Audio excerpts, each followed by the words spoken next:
I'd like to welcome all the senior leaders on the stage, all the Congress workers, Congress leaders here, brothers and sisters, friends of the media. I'd like to welcome you all and thank you for joining us in the Bharat Jodo Yatra today. ഞാൻ ഇവിടെ കൂടിയിരിക്കുന്ന കോൺഗ്രസിന്റെ മുതിർന്ന നേതാക്കന്മാർ, പ്രവർത്തകർ, മാധ്യമ സുഹൃത്തുക്കൾ, എൻ്റെ ഏറ്റവും പ്രിയപ്പെട്ട കോൺഗ്രസ് പ്രവർത്തകരടക്കം ഇന്നത്തെ ഈ റാലിയിൽ പങ്കാളികളായ മുഴുവൻ പേരെയും ആദ്യമായി സ്വാഗതം ചെയ്യാനും നന്ദി പറയാനും ഈ അവസരം വിനിയോഗിക്കുകയാണ്. I'd also like to pay tribute to a great son of this state, a visionary leader, Sri Narayana Guruji, on his Samadhi day.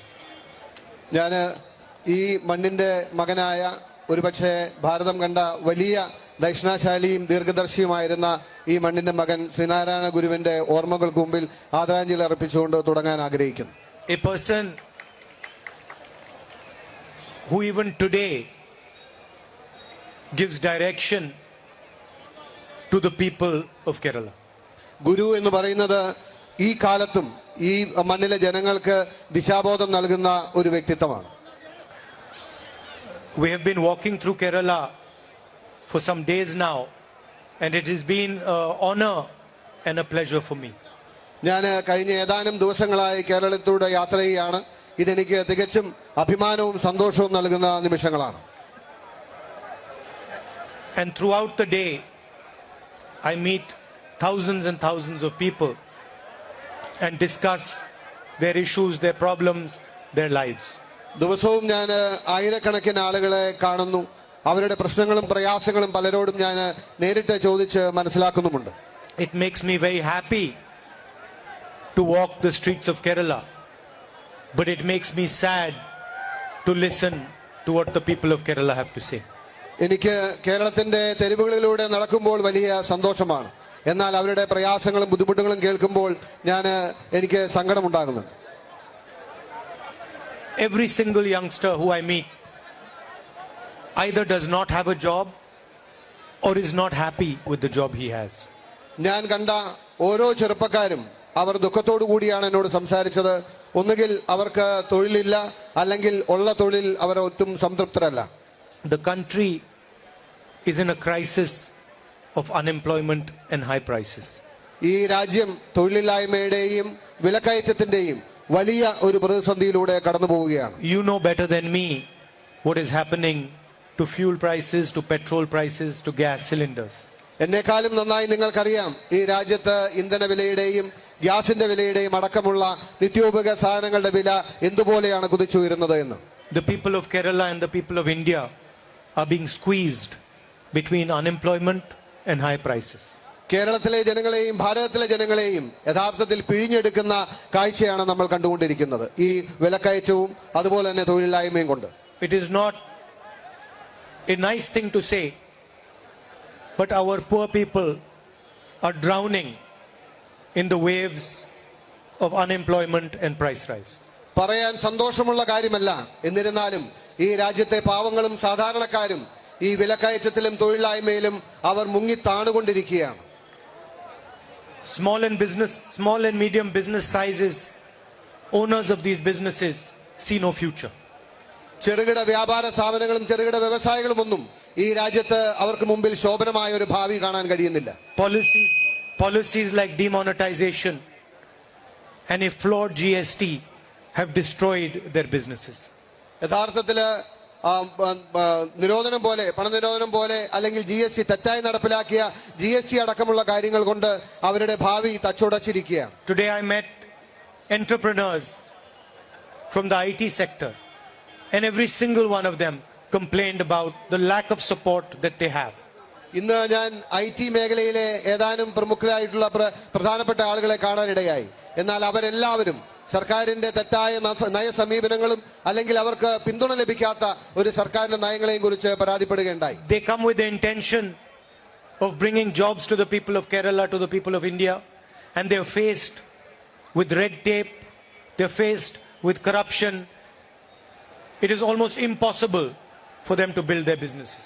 അവർ കേരളത്തിലേക്കും ഭാരതത്തിലേക്കും വന്നത് ഇവിടെയുള്ള സാധാരണക്കാർക്കും ചെറുപ്പക്കാർക്കും തൊഴിൽ നൽകാൻ കഴിയുമെന്നുള്ള പ്രതീക്ഷയോടുകൂടിയാണ്. എന്നാൽ അവരുടെ പല സംരംഭങ്ങളും ചുവപ്പ് നാടയിൽ കുടുങ്ങിയും അതുപോലെ തന്നെ ഇവിടുത്തെ മറ്റ് അഴിമതി അടക്കമുള്ള കാര്യങ്ങളിൽ കുടുങ്ങി അവർ പ്രയാസപ്പെടുന്നു എന്ന് അവർ എന്നോട് പറഞ്ഞു. And it is the same with our fishermen, with our coir workers, with our farmers. Every single person is facing the same problem. ഇത് തന്നെയാണ് നമ്മുടെ വിവിധ മേഖലകളിലുള്ള ആളുകൾ, മത്സ്യത്തൊഴിലാളികളാണെങ്കിലും അതുപോലെ കയർ തൊഴിലാളികളാണെങ്കിലും ഈ രാജ്യത്തെ കർഷകരാണെങ്കിലും ഇതുപോലുള്ള പ്രശ്നങ്ങളിൽപ്പെട്ട് ഉഴയുന്ന കാഴ്ചയാണ് എല്ലാ മേഖലകളിലും നമുക്ക് കാണാൻ കഴിയുന്നത്. So India is faced with an ironic situation. India ഒരു പ്രത്യേകതരമായ സാഹചര്യത്തെയാണ് ഇപ്പോ നേരിട്ടുകൊണ്ടിരിക്കുന്നത്. On one hand, we have the richest people in the world. ഒരു വശത്ത് നമ്മൾക്ക് ലോകത്തെ തന്നെ ഏറ്റവും ധനികരായ ആളുകളെ കാണാൻ കഴിയുന്നു. Brothers and sisters, the second richest man on the planet comes from India. സഹോദരി സഹോദരന്മാരെ, ഈ ഭൂഗോളത്തിലെ ഏറ്റവും രണ്ടാമത്തെ ധനികൻ എന്ന് പറയുന്നത് ഇന്ത്യ രാജ്യത്ത് നമുക്ക് കാണാൻ കഴിയും. He can monopolize any business he wants in the country. ഈ രാജ്യത്തെ ഏത് വ്യവസായത്തെയും ഏത് ബിസിനസിനെയും ഏകപക്ഷീയമായി കീഴടക്കാൻ അദ്ദേഹത്തിന് കഴിയും. He doesn't need any permission to do business. അദ്ദേഹത്തിന് ഒരാളുടെയും കൺസെന്റിന്റെ ആവശ്യമില്ല, അല്ലെങ്കിൽ അനുമതികളുടെ ആവശ്യമില്ല. He can buy any airport, any port. He can dominate the agricultural business. He can dominate the power business. He can dominate the solar business. അദ്ദേഹത്തിന് ഈ രാജ്യത്തെ എയർപോർട്ടുകൾ വാങ്ങാൻ കഴിയും, ഈ രാജ്യത്തെ കപ്പൽശാലകൾ വാങ്ങാൻ കഴിയും, ഈ രാജ്യത്തെ സാധാരണപ്പെട്ട ഏത് സംവിധാനങ്ങളും വാങ്ങാൻ, ഈ രാജ്യത്തെ പവർ സെക്ടറിനെ ഇലക്ട്രിസിറ്റി ഉൽപ്പാദിപ്പിക്കുന്ന സ്ഥാപനങ്ങൾ വാങ്ങാൻ കഴിയും എന്ന് വേണ്ട ഏത് സംവിധാനങ്ങളും വാങ്ങാൻ അദ്ദേഹത്തിന് കഴിയും. Where does he get the money to build these businesses? ഇതെല്ലാം വാങ്ങാനും ഇതെല്ലാം ഉണ്ടാക്കാനുമുള്ള പണം അദ്ദേഹത്തിന് എവിടെ നിന്നാണ് വരുന്നത്? And who gives him the money to build these businesses? ആരാണ് അദ്ദേഹത്തിന് ഇതെല്ലാം ചെയ്യാനുള്ള പണം നൽകുന്നത്? Brothers and sisters, this money comes from public sector banks. പ്രിയമുള്ളവരെ, അദ്ദേഹത്തിന് ഈ പണം ലഭിക്കുന്നത് മുഴുവൻ ഇന്ത്യ രാജ്യത്തെ പൊതുമേഖലാ ബാങ്കുകളിൽ നിന്നാണ്. This is your money. ഇത് നിങ്ങളുടെ പണമാണ്, ഈ രാജ്യത്തെ ജനങ്ങളുടെ പണമാണ്. This is the money that should be used to build your schools.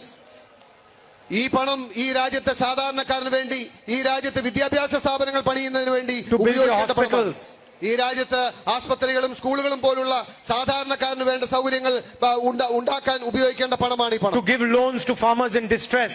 ഈ രാജ്യത്തെ പാവപ്പെട്ട കർഷകർക്ക്, പ്രയാസത്തിലായിരിക്കുന്ന കർഷകർക്ക് ലോൺ നൽകേണ്ട പണമാണ് ഈ പണം. To support and finance and help small business owners, tea shop owners. ചെറുകിടക്കാരെയും സാധാരണ വഴിയോര കച്ചവടക്കാരെയും അവർക്ക് ലോൺ നൽകിയോ അവർക്ക് സാമ്പത്തികമായി പിന്തുണ നൽകേണ്ട പണമാണ് ഈ പണം. But this does not happen. പക്ഷെ അത് ഈ രാജ്യത്ത് സംഭവിക്കുന്നില്ല. If you take a loan and you default on the loan, they take away your house.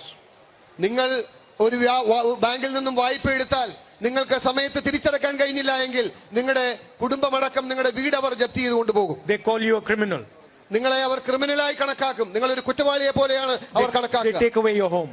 അവർ നിങ്ങളുടെ വീടടക്കം ജപ്തി ചെയ്ത് കൊണ്ടുപോകും. But if the biggest businessmen in India default on a loan, they are not called criminals.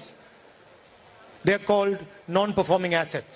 ഈ രാജ്യത്തെ ഏറ്റവും ധനികനായവനെടുത്ത വായ്പ തിരിച്ചടക്കാതെ കുടിശ്ശിയായാൽ അവനെ കുറ്റവാളിയെ പോലെ കാണുന്നില്ല, മറിച്ച് അവനെ ഓമന പേരിട്ട് വിളിക്കുന്നത് നോൺ പെർഫോമിംഗ് അസറ്റ്, അല്ലെങ്കിൽ കിട്ടാക്കടം എന്ന പേരിട്ട് ഓമന പേരിട്ട് വിളിക്കുകയാണ്. Lakhs and lakhs of crores.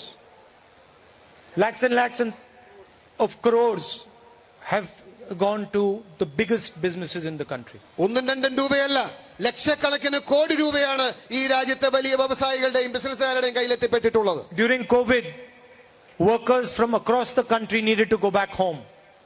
ഈ രാജ്യത്ത് കോവിഡിന്റെ പ്രതിസന്ധി ഉണ്ടായപ്പോൾ ഈ രാജ്യത്തിന്റെ എല്ലാ തെരുവുകളിൽ നിന്നും തൊഴിലാളികൾക്കും സാധാരണക്കാർക്കും അവരുടെ വീടുകളിലേക്ക് തിരികെ പോകേണ്ടി വന്നു. They needed 100-200 rupees for food and a bus ticket. അവർക്ക് 100-200 രൂപ ഭക്ഷണം കഴിക്കാനും തിരികെ പോകാനുള്ള ട്രെയിൻ കൂലിയോ അല്ലെങ്കിൽ വണ്ടിക്കൂലിയോ വേണമായിരുന്നു. The government of India did not give them that. Government അതുപോലും കൊടുക്കാൻ തയ്യാറായില്ല. At the same time, while the lockdown was on, the government of India was forgiving the loans of the biggest business people in this country. ഈ സാധാരണക്കാരന് തിരികെ പോകാൻ വണ്ടിക്കൂലി പോലും കൊടുക്കാൻ തയ്യാറാകുന്ന ഗവൺമെന്റ് ഈ കോവിഡിന്റെ കാലഘട്ടത്തിൽ ലക്ഷക്കണക്കിന് കോടി രൂപയാണ് വലിയ വ്യവസായികളുടെ എഴുതി തള്ളാൻ തയ്യാറായത്. Few days ago I met the people from the tourism industry in Kerala. കഴിഞ്ഞ ദിവസം ഞാൻ ഈ കേരളത്തിലെ ടൂറിസം മേഖലയിൽ പ്രവർത്തിക്കുന്ന ഏതാനും ആളുകളെ കാണാനിടയായി. An industry that gives lakhs and lakhs of people jobs in this state. Tourism മേഖല എന്ന് പറഞ്ഞാൽ ലക്ഷക്കണക്കിന് ആളുകൾക്ക് തൊഴിൽ നൽകുന്ന ഒരു മേഖലയാണ്. And I asked them, what was your biggest problem? ഞാൻ അവരോട് ചോദിച്ചു, നിങ്ങൾ നേരിടുന്ന ഏറ്റവും വലിയ പ്രതിസന്ധി പ്രയാസം എന്താണ്? And they said, within a second they said, our biggest problem was that lockdown was done without any warning. അവർ ഒരു സംശയവുമില്ലാതെ ഒരു അര സെക്കൻഡിനുള്ളിൽ എന്നോട് മറുപടി പറഞ്ഞു, ഈ രാജ്യത്ത് ഒരു മുന്നറിയിപ്പില്ലാതെ ഈ രാജ്യം അടച്ചിട്ടതാണ് ഞങ്ങളെ തകർത്ത് തരിപ്പണമാക്കിയത്. Without any compassion, without any thought, the Prime Minister declared a lockdown. ഒരു ആലോചന ഇല്ലാതെ, ഒരു ചിന്തയില്ലാതെ, ഞങ്ങളെ പരിഗണിക്കാതെ, ഞങ്ങളുടെ അവസ്ഥ എന്താവുമെന്നറിയാതെ ഈ രാജ്യം അടച്ചിട്ടതോടുകൂടി ഞങ്ങൾ തകർന്ന് തരിപ്പണമായി. Destroyed thousands and thousands and thousands of small businesses. ഒരുപാട് ആയിരക്കണക്കിന് പതിനായിരക്കണക്കിന് ചെറുകിട സ്ഥാപനങ്ങളാണ് അതുകൊണ്ട് തുടച്ചു നീക്കപ്പെട്ടത്. Smashed the lives of people. അത് ഒരുപാട് ലക്ഷക്കണക്കിന് സാധാരണക്കാരുടെ ജീവിതം തുടച്ചു മാറ്റി. And he did the same with demonetization. ഇതേ ഡിമോണിറ്റൈസേഷൻ ആണ് അവരെ തകർത്ത് തരിപ്പണമാക്കിയത്. Didn't ask anybody what the consequences would be. ഒരാളോട് പോലും ഈ രാജ്യത്തെ പ്രധാനമന്ത്രി ചോദിച്ചില്ല, ഡിമോണിറ്റൈസേഷൻ പ്രഖ്യാപിച്ചാൽ ഈ രാജ്യത്ത് എന്ത് പ്രത്യാഘാതങ്ങളാണ് ഉണ്ടാകാൻ സാധ്യതയുള്ളതെന്ന്. At 8 o'clock one evening he says, I'm banning 500 and 1000 rupee notes. ഒരു ദിവസം ഇതുപോലെ 8 മണി സമയത്ത് അദ്ദേഹം രാജ്യത്ത് വന്നിട്ട് പറഞ്ഞു, ഈ രാജ്യത്തെ 500ന്റെയും 1000ന്റെയും നോട്ടുകൾ ലീഗലി വാലിഡ് അല്ല എന്ന് ഞാൻ പ്രഖ്യാപിക്കുകയാണ് എന്ന്. Did he ask himself the question, what would happen to the millions of more poor people who have 500 and 1000 rupee notes? അദ്ദേഹം ചിന്തിച്ചില്ല, ഈ രാജ്യത്ത് 500ഉം 1000 രൂപയുടെ ചെറിയ കെട്ടുകളായി കാത്തുവച്ചിട്ടുള്ള ഈ രാജ്യത്തെ ദശലക്ഷക്കണക്കിന് സാധാരണക്കാരന് എന്ത് സംഭവിക്കുമെന്ന് അദ്ദേഹം ചിന്തിച്ചില്ല. Did he ask himself the question, what would happen to their savings? അദ്ദേഹം സ്വയം ആലോചിച്ചില്ല, അവരുടെ ഈ ചെറിയ സമ്പാദ്യങ്ങൾക്ക് എന്താണ് ഈ രാജ്യത്ത് സംഭവിക്കാൻ പോകുന്നത്. Did he ask himself the question, how would they eat that evening? അദ്ദേഹം സ്വയം ചിന്തിച്ചോ, അവരെങ്ങനെ അവരുടെ നിത്യവൃത്തി മുന്നോട്ട് കൊണ്ടുപോകും, അവരുടെ ജീവിതം എങ്ങനെ മുന്നോട്ട് കൊണ്ടുപോകുമെന്ന് അദ്ദേഹം ആലോചിച്ചോ? No. ആലോചിച്ചില്ല. Because his job is to clear the way for the biggest businesses in the country. കാരണം അദ്ദേഹത്തിന്റെ മനസ്സിലുണ്ടായിരുന്നത് ഈ രാജ്യത്തെ വൻ വ്യവസായികളും ഇത് രാജ്യത്തെ വൻ ബിസിനസ്സുകാർക്കും മുന്നോട്ട് പോകാനുള്ള പാത എങ്ങനെ ക്ലിയർ ആക്കാം എന്നത് മാത്രമായിരുന്നു. And the way he does his job is by dividing India. അദ്ദേഹം ആ ജോലി ചെയ്യുന്നത് എങ്ങനെയാണെന്ന് ചോദിച്ചാൽ ഈ രാജ്യത്തെ വിഭജിച്ചുകൊണ്ടാണ് അദ്ദേഹം ആ ജോലി ചെയ്തുകൊണ്ടിരിക്കുന്നത്. By making one brother fight against another brother. അത് ഈ രാജ്യത്തെ ഒരു സഹോദരൻ മറ്റൊരു സഹോദരൻ നേരെ യുദ്ധം ചെയ്യുന്നതോ അല്ലെങ്കിൽ അവനുമായി കലാപത്തിൽ ഏർപ്പെടുന്ന രീതിയിൽ ഈ രാജ്യത്തെ മാറ്റിക്കൊണ്ടിരിക്കുന്നു. By creating hatred between religions, communities, states, languages. ഈ രാജ്യത്തെ മതങ്ങൾ തമ്മിൽ സ്പർദ്ധയുണ്ടാക്കുന്നു, ഈ രാജ്യത്തെ സമുദായങ്ങൾ തമ്മിൽ സ്പർദ്ധയുണ്ടാക്കുന്നു, ഈ രാജ്യത്തെ ജാതികൾ തമ്മിൽ സ്പർദ്ധയുണ്ടാക്കുന്നു, ഈ രാജ്യത്തെ സംസ്ഥാനങ്ങൾ തമ്മിൽ സ്പർദ്ധയുണ്ടാക്കുന്നു. And the idea is to divide the people of India so that the people of India are distracted. ഇതിന്റെ എല്ലാം അടിസ്ഥാനപരമായ ആശയം എന്ന് പറയുന്നത് ഇന്ത്യയിലെ ജനങ്ങളെ ഭിന്നിപ്പിക്കുക എന്നത് തന്നെയാണ്. Make them angry, make them full of hatred so they do not see what is being done to them. ജനങ്ങളുടെ മനസ്സിൽ വിദ്വേഷം നിറയ്ക്കുന്നു, ജനങ്ങളുടെ മനസ്സിൽ വൈരാഗ്യം നിറയ്ക്കുന്നു. അങ്ങനെ വരുമ്പോൾ അവർ ഈ രാജ്യത്തെ യഥാർത്ഥത്തിൽ എന്താണ് സംഭവിക്കുന്നത് എന്ന് നോക്കിക്കാണാൻ കഴിയുന്നില്ല. Because when you are blinded with anger and hatred, you cannot see the most obvious things that happen to you. കാരണം എന്താണെന്ന് വെച്ചാൽ നിങ്ങൾ വൈരാഗ്യം കൊണ്ട് വിദ്വേഷം കൊണ്ട് അന്ധരായി മാറുമ്പോൾ ഈ രാജ്യത്ത് നടക്കുന്ന യഥാർത്ഥ കാര്യങ്ങൾ എന്താണ് എന്ന് നിങ്ങൾക്ക് കാണാൻ കഴിയാതെ വരുന്നു. So while India is steeped in hatred and anger, Mr. Narendra Modi is taking away what is yours and giving it to 3 or 4 of his friends. അങ്ങനെ ഈ രാജ്യം വിദ്വേഷത്തിന്റെയും വൈരാഗ്യത്തിന്റെയും വലിയ കാർമേഘത്തിനടിയിൽ പെടുമ്പോൾ ഈ രാജ്യത്തിന്റെ എല്ലാ സ്വത്തുക്കളും ഈ രാജ്യത്തിന്റെ സമ്പത്തും അദ്ദേഹത്തിന്റെ സുഹൃത്തുക്കളായ 3-4 പേർക്ക് അദ്ദേഹം നൽകിക്കൊണ്ടിരിക്കുകയാണ്. It's a very simple cycle. ഇതൊരു വളരെ നിസ്സാരമായ നമ്മൾക്ക് കാണാൻ കഴിയുന്ന വൃത്തമാണ്. Mr. Narendra Modi divides the country and creates anger. Narendra Modi ഈ രാജ്യത്ത് വിദ്വേഷവും വൈരാഗ്യവും നിറച്ച് ഈ രാജ്യത്തെ വിഭജിക്കുന്നു. He takes away what is yours and gives it to 3 or 4 of his crony capitalist friends. എനിക്കും നിങ്ങൾക്കും അവകാശപ്പെട്ട ഈ രാജ്യത്തിന്റെ സ്വത്തുക്കളും ഈ രാജ്യത്തിന്റെ റിസോഴ്സും അദ്ദേഹത്തിന്റെ ഏറ്റവും വേണ്ടപ്പെട്ട 3-4 പേർക്ക് നൽകുന്നു. Those friends own our media. അദ്ദേഹത്തിന്റെ ആ 4 സുഹൃത്തുക്കളാണ് ഈ രാജ്യത്തെ പത്രമാധ്യമങ്ങളെ മുഴുവൻ നിയന്ത്രിക്കുന്നത്. And they promote Mr. Narendra Modi on television. അവർ ചേർന്ന് ഈ പ്രധാനമന്ത്രിയെ ടെലിവിഷനിലും മറ്റ് മാധ്യമങ്ങളിലും പ്രൊമോട്ട് ചെയ്യുന്നു. They flood social media with Mr. Narendra Modi's images. അവര് സോഷ്യൽ മീഡിയ അടക്കമുള്ള പത്രമാധ്യമങ്ങളെ നരേന്ദ്രമോദിയുടെ പ്രചരണം കൊണ്ട് നിറയ്ക്കുന്നു. And Mr. Narendra Modi ensures that they can dominate and monopolize any business they want. അങ്ങനെ ചെയ്യുന്നതിന് പ്രത്യുപകാരമായി നരേന്ദ്രമോദി എന്ന പ്രധാനമന്ത്രി അവർക്ക് ഈ രാജ്യത്തെ ഏത് ബിസിനസിനെയും ഏകപക്ഷീയമായി കീഴടക്കാമെന്ന ഉള്ള അവസരം നൽകുന്നു. The result is that your money has gone into the pocket of one man who has become the second richest man in the world. ഒടുവിൽ ഇതിന്റെ എല്ലാം ആകത്തുക എന്ന് പറയുന്നത് എന്റെയും നിങ്ങളുടെയും പണം ഈ രാജ്യത്ത് നമ്മൾക്ക് അവകാശപ്പെട്ട പണം ഈ ലോകത്തെ ഏറ്റവും വലിയ രണ്ടാമത്തെ ധനികനായ വ്യക്തിക്ക് ലഭിക്കുന്ന സാഹചര്യം ഉണ്ടാകും. So 2 Indias are being created. അങ്ങനെ ഈ രാജ്യത്തെ 2 ഭാരതം ഉണ്ടാക്കിക്കൊണ്ടിരിക്കുകയാണ്. One India of a few people. ഒരു ഇന്ത്യ എന്ന് പറയുന്നത് ഏതാനും ആളുകളുടെ മാത്രം ഇന്ത്യ. Billionaires. അവരെല്ലാം മൾട്ടി മില്യനേഴ്സ് ആണ്. ഈ രാജ്യത്തെ ലക്ഷാധിപതികളും കോടീശ്വരന്മാരുമാണ്. They control all India's businesses. അവരാണ് ഈ രാജ്യത്തെ എല്ലാ വ്യവസായങ്ങളെയും ഈ രാജ്യത്തെ ബിസിനസിനെ നിയന്ത്രിക്കുന്നത്. They can have and fulfill any dream they want. അവരുടെ എല്ലാ സ്വപ്നങ്ങളും ഈ രാജ്യത്ത് പൂവണിയും. അവർക്ക് എന്ത് വേണമെങ്കിലും ഈ രാജ്യത്താകാം. And then another India of millions and millions and millions of people. മറ്റൊരു ഇന്ത്യയുണ്ട്. ഈ രാജ്യത്തെ സാധാരണക്കാരനും പാവപ്പെട്ടവനും വരുന്ന ദശലക്ഷക്കണക്കിന് കോടാനുകോടി വരുന്ന ഭാരതീയൻ. In that second India there are farmers, laborers, owners of small businesses, tea shop owners, carpenters, IT professionals. None of these people will be able to fulfill their dreams. ആ രണ്ടാമത്തെ ഭാരതത്തിൽ ഈ രാജ്യത്തെ കർഷകനുണ്ട്, ഈ രാജ്യത്തെ തൊഴിലാളിയുണ്ട്, ഈ രാജ്യത്തെ ചെറുകിടക്കാരനുണ്ട്, ഈ രാജ്യത്തെ IT മേഖലയിൽ പണിയെടുക്കുന്നവരുണ്ട്, ഈ രാജ്യത്തെ സാധാരണ മത്സ്യത്തൊഴിലാളികളുണ്ട് എന്ന് വേണ്ട എല്ലാ മേഖലയിലും പെട്ട സാധാരണക്കാർ അവർ നിരാശയോടുകൂടി ഈ രാജ്യത്ത് നിൽക്കേണ്ടി വരുന്നു. The billionaires don't have to worry about high prices. കോടീശ്വരന്മാർക്ക് ഈ രാജ്യത്തിന്റെ വിലക്കയറ്റത്തെ കുറിച്ച് ആകുലപ്പെടേണ്ട സാഹചര്യമില്ല. The higher the prices, the more money they make. എന്തോരം വില കയറുന്നോ അത്രയേറെ അവരുടെ ലാഭം കൂടി വരികയാണ്. The billionaires don't have to worry about employment. കോടീശ്വരന്മാർക്ക് ഈ രാജ്യത്തെ തൊഴിലായ്മയെ കുറിച്ച് പറയേണ്ടതില്ല. Their children will always have jobs. അവരുടെ മക്കൾക്ക് ഏറ്റവും മികച്ച തൊഴിലവസരങ്ങൾ ലഭ്യമാണ്. It is the common man of Kerala, the common man of India who has to worry about high prices. ഈ രാജ്യത്തെയും ഈ സംസ്ഥാനത്തെയും സാധാരണക്കാരനാണ് ഈ രാജ്യത്തെ വിലക്കയറ്റത്തെ കുറിച്ച് വേവലാതിപ്പെടുന്നതും ആവലാതി ഉണ്ടാകുന്നതും. You used to pay much less for petrol than you do now. ഇതിനു മുമ്പ് നിങ്ങൾ പെട്രോളിന് ഇത്രയും പണം നൽകിയിരുന്നില്ല. ഇതിലും എത്രയോ കുറഞ്ഞ തുകയാണ് നിങ്ങൾ 1 ലിറ്റർ പെട്രോൾ നൽകിയിരുന്നത്. Ask yourself where this money is going. നിങ്ങൾ സ്വയം നിങ്ങളോട് ചോദിച്ചു നോക്കൂ, നിങ്ങൾ കൂടുതലായി നൽകുന്ന പണം എങ്ങോട്ടാണ് പോയിക്കൊണ്ടിരിക്കുന്നത്? Please realize that the money is not disappearing into thin air.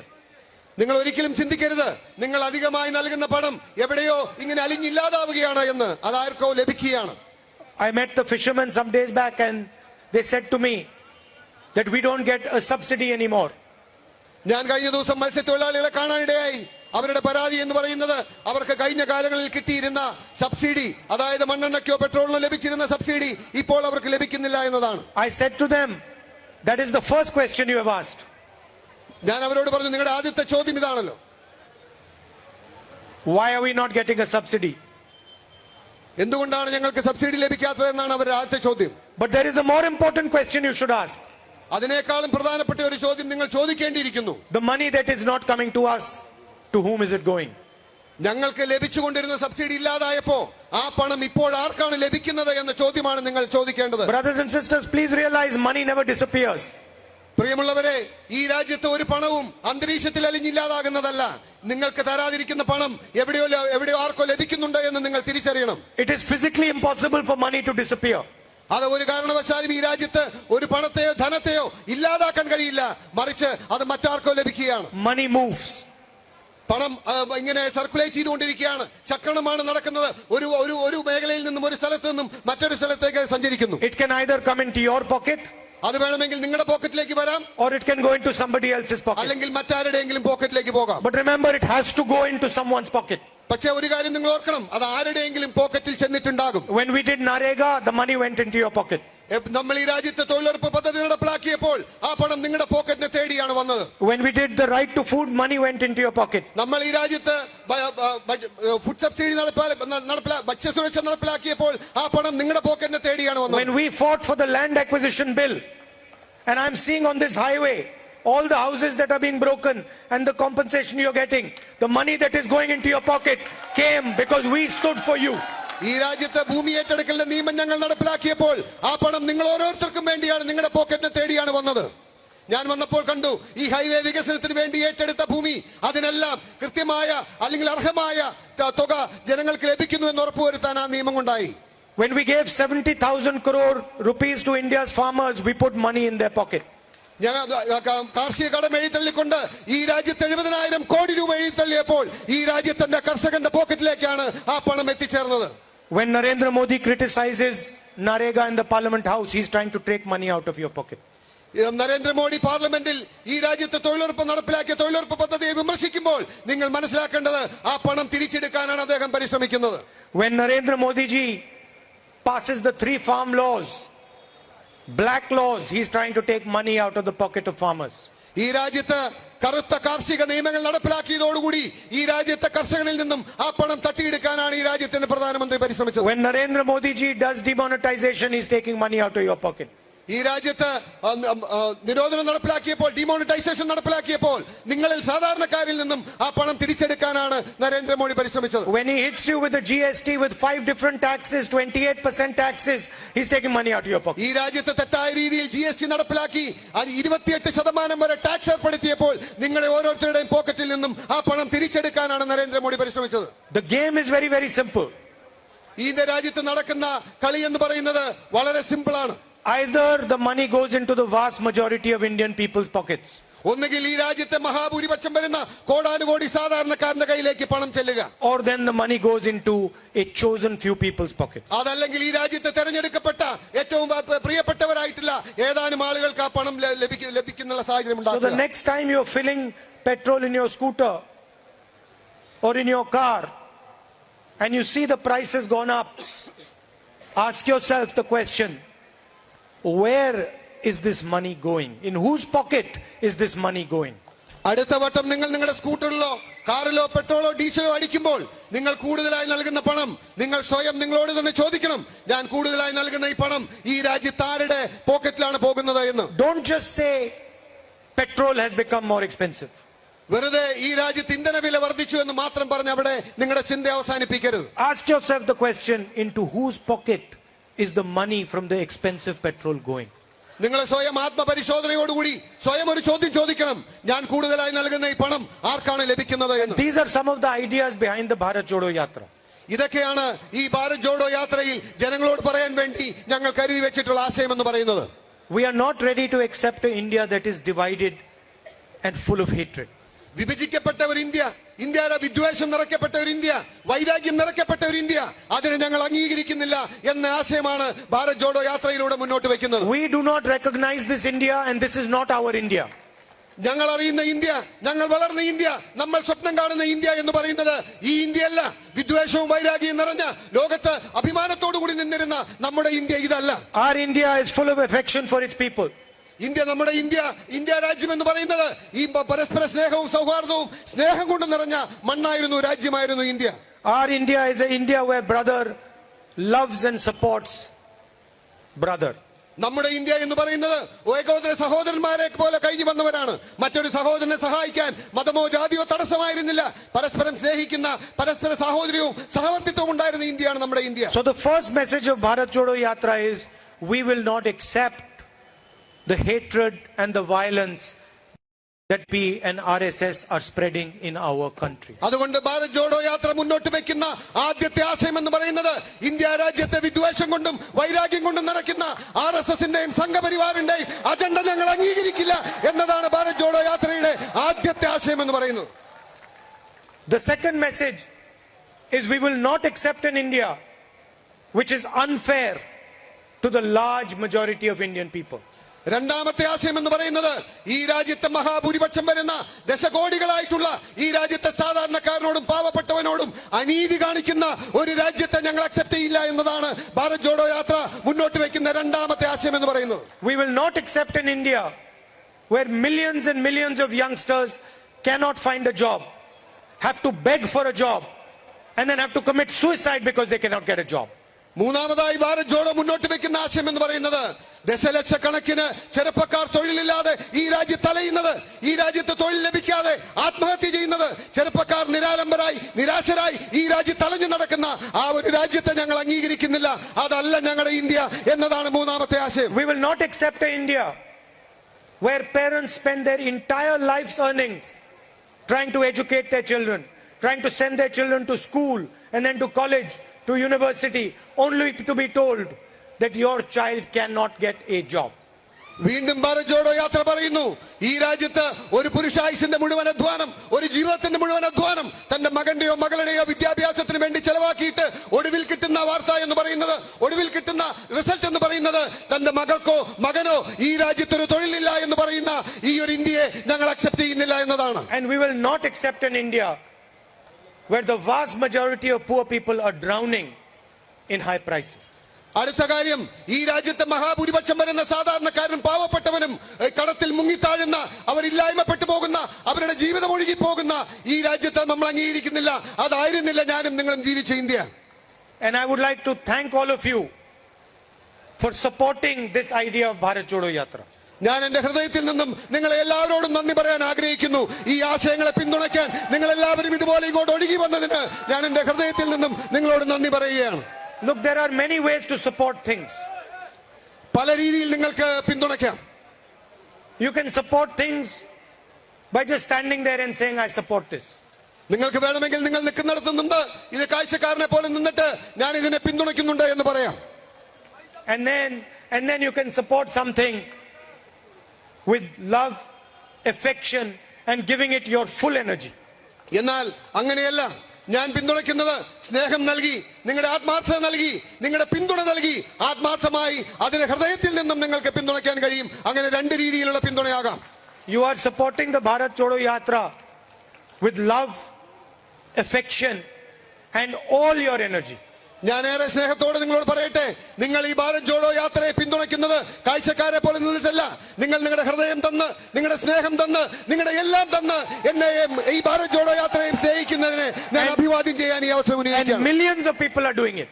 ഇതുപോലെ ദശലക്ഷക്കണക്കിന് ആളുകളാണ് ഈ ഭാരത് ജോഡോ യാത്രയെ സ്നേഹം കൊണ്ടും ആത്മാർത്ഥം കൊണ്ടും പിന്തുണച്ചുകൊണ്ടിരിക്കുന്നത്. All religions, എല്ലാ മതത്തിൽപ്പെട്ടവരും, all communities, എല്ലാ ജാതിയിൽപ്പെട്ടവരും സമുദായത്തിൽപ്പെട്ടവരും, all languages, എല്ലാ ഭാഷ സംസാരിക്കുന്നവരും, males, females, ആണും പെണ്ണും അടക്കമുള്ളവർ, children, older people, കൊച്ചുകുട്ടികളും ആബാലവൃദ്ധ ജനങ്ങൾ, every single person is coming out on the street with love and affection for each other. ആബാലവൃദ്ധ ജനങ്ങൾ ഈ തെരുവുകളിൽ വന്ന് കൊച്ചുകുട്ടികളെ കൊണ്ടടക്കം വന്ന് എനിക്ക് തരുന്നത് സ്നേഹവും ആത്മാർത്ഥയും പിന്തുണയുമാണ്. Everybody is treating everybody else with respect. എല്ലാവരും പരസ്പരം കാണുന്നത് ഏറെ സ്നേഹത്തോടും ബഹുമാനത്തോടും കൂടിയാണ്. Nobody is disrespecting anybody on these streets. ഈ നടന്നു വന്ന തെരുവുകളിൽ എവിടെയും ഒരു സാധാരണക്കാരനെയും പാവപ്പെട്ടവനോ വലിയവനോ ചെറിയവനോ ആരെയും പരസ്പര ബഹുമാനമില്ലാതെ ഞങ്ങൾ കണ്ടിട്ടില്ല. That is the true nature of our country. അതാണ് യഥാർത്ഥ ഇന്ത്യയുടെ സംസ്കാരം എന്ന് പറയുന്നത്. അതാണ് യഥാർത്ഥ ഇന്ത്യയുടെ സ്വഭാവം എന്ന് പറയുന്നത്. This thing that these people are saying, this hatred that they're spreading, this anger they're spreading, this is not India. This is something else. RSSും സംഘപരിവാറും ഈ രാജ്യത്തെ പ്രചരിപ്പിക്കുന്ന വിദ്വേഷത്തിന്റെയും വൈരാഗ്യത്തിന്റെയും ഇന്ത്യയല്ല നമ്മുടെ ഇന്ത്യ. മറിച്ച് ഈ കൈവീശി കാണിച്ചുകൊണ്ട് കാണിക്കുന്ന ഈ സ്നേഹവും നന്മയും പകർന്നു നൽകുന്ന ആ രാജ്യമാണ് നമ്മുടെ രാജ്യം ഇന്ത്യ എന്ന് പറയുന്നത്. This is arrogance and it is cowardice. ഇത് ധിക്കാരവും ധാർഷ്ട്യവും മാത്രമല്ല ഭയവുമാണ് അവർ കാണിക്കുന്നത്. And India is humble and brave. India വിനീതമായ ഭാഷയുള്ള അല്ലെങ്കിൽ ഏറ്റവും സ്നേഹത്തോടുകൂടി വളരെ ഹംബിളായി ഇടപെടുന്ന വിനീതമായി സംസാരിക്കുന്ന ഇന്ത്യയാണ് നമ്മുടെ India. So thank you for showing me and everybody else what India actually is on these streets. യഥാർത്ഥ ഇന്ത്യ എന്താണ് എന്ന് എന്നെ അടക്കം ഈ രാജ്യത്തെ കാണിച്ചു കൊടുക്കാൻ ലക്ഷക്കണക്കിന് പതിനായിരക്കണക്കിന് ആളുകൾ ഒഴുകി വന്ന് ഈ ഭാരത് ജോഡോ യാത്രയ്ക്ക് കാണിച്ച സ്നേഹത്തിനും പിന്തുണയ്ക്കും ആത്മാർത്ഥതയ്ക്കും ഞാൻ നിങ്ങളോട് നന്ദി പറയുകയാണ്. The only country in the world which fought its biggest oppressor with kindness and non-violence. That is this country. നിങ്ങൾ ഓർക്കണം, ഈ ലോക ചരിത്രത്തില് സൂര്യനസ്തമിക്കാത്ത ബ്രിട്ടീഷ് സാമ്രാജ്യത്തിന് നേരെ സത്യവും സത്യാഗ്രഹവും നന്മയും ആയുധമാക്കി പോരാടിയ ലോകത്തൊരേ ഒരു രാജ്യമുള്ളത് അത് എന്റെയും നിങ്ങളുടെയും ഇന്ത്യയാണ്. ഈ രാജ്യം ഇന്ത്യയാണ്. You show me which country on this planet has fought a superpower and defeated the superpower with respect, with humility and with affection. You show me that country. അതല്ലെങ്കിൽ നിങ്ങൾക്ക് ഈ ലോക ചരിത്രത്തെ നോക്കിയിട്ട് ഒരു രാജ്യത്തെ കാണിച്ചു തരാൻ കഴിയുമോ? സത്യം കൊണ്ടും സത്യാഗ്രഹം കൊണ്ടും നന്മ കൊണ്ടും വിനയം കൊണ്ടും ഒരു ശത്രുവിനെ പരാജയപ്പെടുത്തിയ ലോകയുദ്ധം ജയിച്ച ഒരു രാജ്യത്തെ നിങ്ങൾക്ക് വേറെ കാണിച്ചു തരാൻ കഴിയുമോ? There is only one country in the world that has the power to do that. നിങ്ങൾ വിസ്മരിക്കരുത്, ഈ ലോക ചരിത്രത്തിൽ അതിന് കഴിഞ്ഞിട്ടുള്ളത് ഒരേ ഒരു രാജ്യത്തിനാണ്. ഈ ലോക ചരിത്രത്തിൽ അതിന് കഴിഞ്ഞിട്ടുള്ളത് ഒരേ ഒരു രാജ്യത്തിനാണ്. അത് നമ്മുടെ ഇന്ത്യക്കാണ് എന്നത് നിങ്ങൾ വിസ്മരിക്കരുത്. There is only one country in the world that has the depth of understanding to do that. ഈ ലോകത്ത് അതിന് കഴിയുന്ന, അതിന് ശേഷിയുള്ള, അതിനെ മനസ്സിലാക്കാൻ കഴിയുന്ന ആ രീതിയിലുള്ള ആഴവും പരപ്പുമുള്ള ഒരേ ഒരു രാജ്യം എന്ന് പറയുന്നത് ഇന്ത്യ എന്ന രാജ്യമാണ്. That is our biggest strength. അതാണ് ഇന്ത്യ രാജ്യത്തിന്റെ ഏറ്റവും വലിയ ശക്തി എന്ന് പറയുന്നത്. You know, many years ago I met Nelson Mandela. നിങ്ങൾക്കറിയോ, ഒരുപാട് നാളുകൾക്ക് മുമ്പ് ഞാൻ നെൽസൺ മണ്ടേലയെ കാണാനുള്ള ഒരു സാഹചര്യം ഉണ്ടായി. And that was when he had just come out of jail. He had spent 26 years in jail. അദ്ദേഹത്തിന്റെ 26 വർഷം നീണ്ട ജയിൽവാസത്തിന് ശേഷം പുറത്തു വന്ന ആ നാളുകളിലാണ് ഞാൻ അദ്ദേഹത്തെ കാണാനിടയായത്. I was maybe 21, 22 years old. എനിക്കന്ന് 20 21 വയസ്സ് മാത്രമാണ് പ്രായമുള്ളത്. And I asked him, Mr. Mandela, you spent 26 years in jail. What gave you the courage to continue your struggle after 26 years in jail? ഞാൻ അദ്ദേഹത്തോട് ചോദിച്ചു, കൗതുകത്തോടു കൂടി ചോദിച്ചു, എങ്ങനെയാണ് ഇത്ര ദീർഘകാലം 26 വർഷക്കാലം ജയിൽവാസം അനുഭവിച്ച് ഇപ്പോഴും ആ പോരാട്ടം മുന്നോട്ട് കൊണ്ടുപോകാനുള്ള ധൈര്യം നിങ്ങൾക്ക് എങ്ങനെയാണ് ഉണ്ടായത്, എങ്ങനെയാണ് ലഭിച്ചത് എന്ന്. And his answer to me was the idea of non-violence, the idea of compassion and the idea of respecting other humans which Mahatma Gandhi gave me. അദ്ദേഹത്തിന്റെ മറുപടി എന്ന് പറഞ്ഞത്, ഈ ലോകത്ത് അഹിംസയുടെയും വിനയത്തിന്റെയും നന്മയുടെയും ഈ ലോകത്തിന് സ്നേഹത്തിന്റെയും വെളിച്ചം പകർന്ന മഹാത്മാഗാന്ധിയുടെ വാക്കുകളും സന്ദേശവുമാണ് എന്നെ അതിന് പ്രാപ്തനാക്കിയത് എന്ന് നെൽസൺ മണ്ടേല പറയുകയുണ്ടായി. That is the power of this country. അതാണ് ഈ രാജ്യത്തിന്റെ യഥാർത്ഥ ശക്തി എന്ന് പറയുന്നത്. That is the strength of this country. അതാണ് ഈ രാജ്യത്തിന്റെ യഥാർത്ഥ ശക്തി എന്ന് പറയുന്നത്. And that is what these people are challenging and questioning. അതിനെയാണ് ഇന്നത്തെ സംഘപരിവാർ BJP ശക്തികൾ വെല്ലുവിളിക്കാൻ ശ്രമിക്കുന്നതും ഇല്ലായ്മപ്പെടുത്താൻ ശ്രമിക്കുന്നതും. And we will never allow them to question it. നമ്മൾ ഒരിക്കലും അതിന് ഈ രാജ്യത്തെ വിട്ടുകൊടുത്തുകൂടാ. Thank you once again for all your support, your love and your affection. നിങ്ങളുടെ സ്നേഹത്തിനും പിന്തുണയ്ക്കും നിങ്ങളുടെ ആത്മാർത്ഥതയ്ക്കും ഞാൻ ഒരിക്കൽ കൂടി എന്റെ ഹൃദയത്തിൽ നിന്നും 1000 നന്ദി പറയാൻ ഈ അവസരം വിനിയോഗിക്കട്ടെ. It is a honor. It's an honor for me to walk on these streets that you walk on. എന്നെ സംബന്ധിച്ച് ഇത് അഭിമാനമാണ്. കേരളത്തിന്റെ ഈ തെരുവോരങ്ങളിലൂടെ നടക്കാൻ ഒരു അവസരം ലഭിക്കുക എന്ന് പറയുന്നത് എന്നെ സംബന്ധിച്ച് അഭിമാനമാണ് എന്ന് ആത്മാർത്ഥമായി ഞാൻ നിങ്ങളോട് പറയട്ടെ. And it is an honor for me that you come and you walk with me. അതുപോലെ തന്നെ നിങ്ങൾ എല്ലാവരും എന്റെ യാത്രയോട് ചേരാൻ കടന്നു വന്നത് എന്നെ സംബന്ധിച്ച് വലിയ അഭിമാനവും വലിയ അംഗീകാരവുമായി ഞാൻ കാണുകയാണ്. And you have given me so much love and affection that I can never repay it back.